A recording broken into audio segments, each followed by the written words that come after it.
আমরা যদি সিরাত পড়ি তাহলে দেখব মক্কায় রাসূলুল্লাহ সাল্লাল্লাহু আলাইহি সাল্লামের চ্যালেঞ্জটা ছিল একরকম, আর তিনি যখন মদিনায় চলে গেলেন তখন মদিনায় ইসলামী দাওয়াতের চ্যালেঞ্জটা ছিল টোটালি ভিন্ন রকম। এটা বুঝতে হলে আমাদেরকে মক্কা এবং মদিনার সমাজ ব্যবস্থার মৌলিক পার্থক্যটা বুঝতে হবে।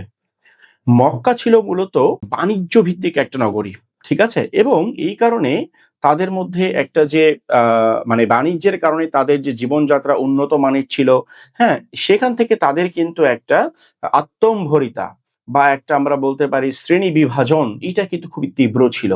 হ্যাঁ? যে তাদের মধ্যে মানে যারা একটু নিচু শ্রেণীর মানুষ ছিল, কামার, কুমার বা রাখাল, এই ধরনের মানুষগুলোকে তারা না-মানুষ মনে করত। হ্যাঁ? এবং তাদেরকে, বিশেষ করে ক্রীতদাসদেরকে তারা একেবারে অমানুষের মতো আচরণ করত। এবং এই যে বাণিজ্য ভিত্তিক সোসাইটিতে যেটা হয় যে এখানে পুঁজিবাদের কারণে যারা পুঁজিপতি সমাজের তাদের মধ্যে কিন্তু একটা অন্যরকম ইগো কাজ করে। হ্যাঁ? আমরা অন্যদের যাতে সুপিরিয়র, এই টাইপের একটা ইগো কাজ করে এবং এই জিনিসটা কিন্তু কুরাইশদের মধ্যে ছিল। অপরপক্ষে মদিনার সমাজটা যদি আমরা দেখি, সেইটা ছিল অনেকাংশে কৃষি নির্ভর।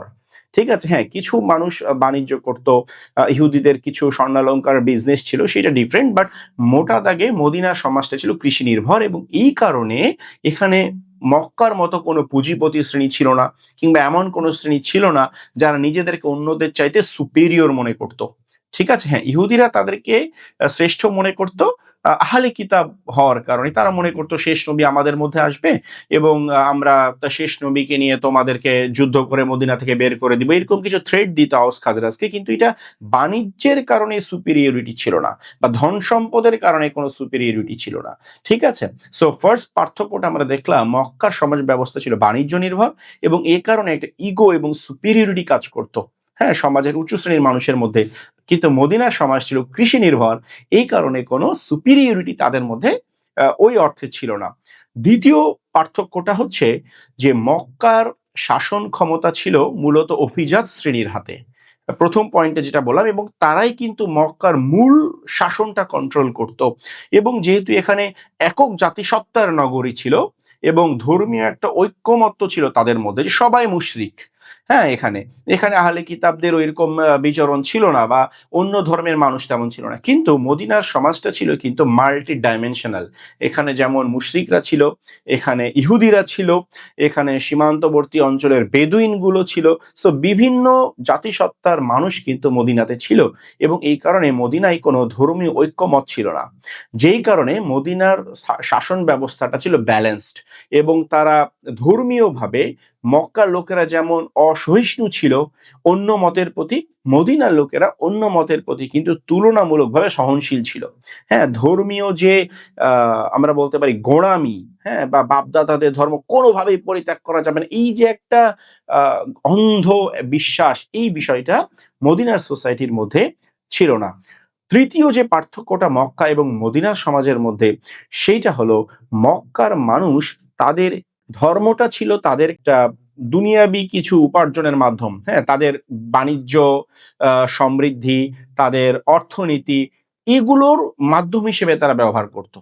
হ্যাঁ, কিন্তু মদিনার সমাজে যেহেতু কোনো ধর্মীয় ঐক্যমত ছিল না, সুতরাং তারা ধর্মকে তাদের বাণিজ্য এবং অর্থনীতির উন্নতির মাধ্যম হিসেবে তারা ব্যবহার করেনি। যেমন উদাহরণ হিসেবে যদি বলা যেতে পারে, কুরাইশরা একটা অদ্ভুত নিয়ম করেছিল যে কাবা যখন কেউ তাওয়াফ করবে হজের মৌসুমে, তখন তাকে কেবলমাত্র হারামের সীমানায় প্রস্তুতকৃত কাপড় পরেই কাবা তাওয়াফ করতে হবে। যদি সেই কাপড় কিনতে না পারে কিংবা অ্যাফোর্ড করতে না পারে, তাহলে সে প্রয়োজনে উলঙ্গ হয়ে কাবা তাওয়াফ করবে, কিন্তু হারামের সীমানার বাইরে প্রস্তুতকৃত বা বানানো কাপড় পরে হারাম তাওয়াফ করতে পারবে না। তারা মনে করতো এটা কাবার জন্য একটা প্রেস্টিজ ইস্যু, কাবার অনেক সম্মান, সুতরাং কেন হারামের বাইরে কাপড় পরে কাবা তাওয়াফ করবে, প্রয়োজন উলঙ্গ হয়ে তাওয়াফ করবে, কিন্তু হারামের বাইরে বানানো কাপড় পরে কাবা তাওয়াফ করতে পারবে না। তার মানে ধর্মটাকে তারা কিন্তু একটা সামাজিক আধিপত্যের এবং ব্যবসায়িক লাভের মাধ্যম হিসাবে তারা গ্রহণ করেছিল। কিন্তু মদিনায় কিন্তু ধর্ম কোনো সামাজিক কিংবা অর্থনৈতিক বা বাণিজ্যিক লাভের মাধ্যম ছিল না। এই কারণে ধর্মীয়ভাবে তারা কিন্তু অনেকটা সহিষ্ণু ছিল।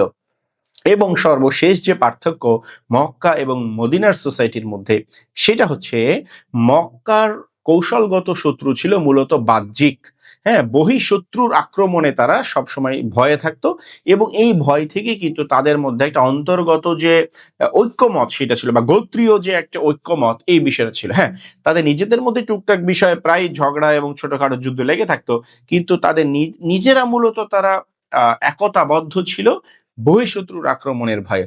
অপরপক্ষে মদিনার কৌশলগত মানে ঝুঁকিটা ছিল অভ্যন্তরীণ। হ্যাঁ, এখানে আওস এবং খাজরাজের মধ্যে প্রায় যুদ্ধ লেগে থাকতো। ইহুদের এই যুদ্ধে উস্কানি দিত, তার অস্ত্র বেচত, সুদে টাকা ধার দিত এবং তারা এই যুদ্ধটাকে জিইয়ে রাখতো। এবং আমরা জানি যে হিজরতের ৫ বছর আগে বুয়াস যুদ্ধ নামে একটা ভয়ঙ্কর যুদ্ধ হয় মদিনায়। এই যুদ্ধে প্রচুর সংখ্যক মানুষ হতাহত হয় এবং মদিনাদের ইয়াং জেনারেশন ছিল, তারা এই যুদ্ধ বিগ্রহ থেকে বের হয়ে একটা নিরাপদ শান্তিপূর্ণ মদিনার স্বপ্ন দেখতে শুরু করেছিল। আর সেখান থেকেই তারা রাসূল সাল্লাল্লাহু আলাইহি সাল্লামকে এত সহজে গ্রহণ করতে পেরেছিল। তারা বুঝতে পেরেছিল যে ইসলামই হচ্ছে আমাদের এই চলমান সমস্যার সমাধান দুনিয়া এবং আখিরাতে।